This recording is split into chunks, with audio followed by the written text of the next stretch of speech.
I rented the cabin because I needed to disappear. After the breakup, my apartment felt haunted. Every corner held a memory of him. So when I found a remote rental in the Colorado mountains advertised as total isolation, I booked it immediately. The listing warned about limited cell service and heavy winter conditions. I didn't care. I wanted the silence. By the second night, I got what I wished for. The snow came down hard and fast. When I woke up, the road I'd driven in on was completely buried. My phone showed no signal. The radio hissed static. I was completely cut off. That's when I noticed the Snowman.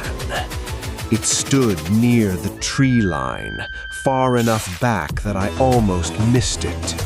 Tall, crude, no face, no sticks for arms, no decorations, just a column of packed snow. What bothered me wasn't the snowman itself, it was the location. Nobody would drag snow that far from the cabin to build one, especially with no clear path. I checked the ground around it. No footprints, no tracks, nothing disturbed the snow at all.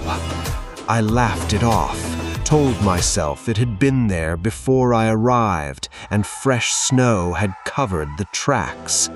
But I kept glancing at it through the window while I made breakfast. Something about it felt intentional, like it had been placed there to be seen. That night, just after midnight, I heard tapping. Tap, tap, tap.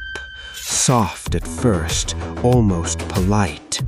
I sat up in bed, heart racing, staring at the dark window. Snow brushed against the glass as the wind picked up. I told myself that was all it was. Branches, ice, my imagination spiraling because I was alone. The tapping stopped. I barely slept. The next morning, the snowman was closer. Now it stood halfway between the trees and the cabin. The distance it had moved was impossible to ignore. I put on my boots and stepped outside, circling it from a safe distance. The snow around it was still pristine, no signs of movement, no trail, just smooth white ground leading up to its base. That night, the tapping came again, louder this time, more deliberate. It moved from one window to another, slow and methodical, like someone walking around the cabin. I stayed frozen under my blankets, barely breathing, until it stopped. On the third day, the snowman stood just beyond my porch. I could see it clearly through the front window. Its shape looked more defined now, tighter, packed. I noticed something dark near its center, like shadows trapped beneath the surface. I grabbed the shovel from the porch and marched toward it. Anger finally outweighed fear. I raised the shovel and brought it down hard, splitting the top section apart. Snow collapsed in chunks, and something tumbled out onto the ground. A scarf, stiff with ice, patterned with faded red stripes. I recognized the texture immediately because I owned one just like it. Beneath it, a glove fell loose, fingers curled as if they had frozen that way.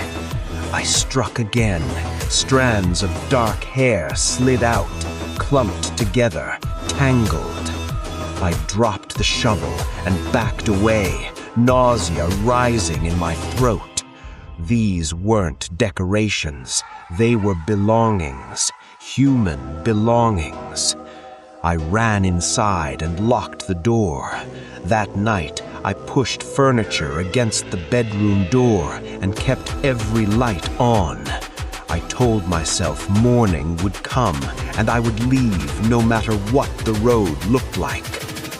At exactly 12:16 a.m., the tapping started, right outside my bedroom window. I turned my head slowly, every muscle screaming at me not to look. The curtain shifted slightly, as if brushed by something heavy. The tapping continued, slower now, each knock deliberate. I forced myself to look. A second snowman stood inches from the glass.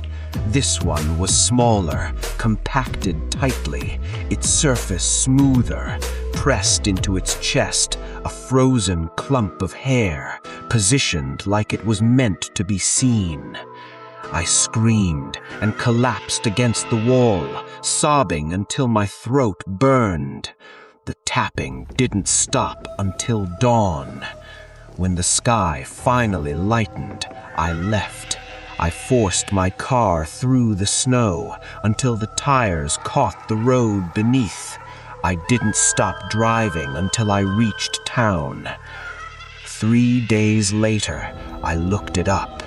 A woman had gone missing near that cabin the previous winter. She was last seen driving up alone after a breakup. Search teams never found her body. They never found her clothes either. I still think about that second snowman, how it appeared right outside my window, how something had been watching me all along, how close it got. But here's what keeps me awake at night. The police never found any evidence that someone had been there. No footprints, no tire tracks, no signs of habitation for miles. So if no one was there, what built the first snowman? And more importantly, what built the second one?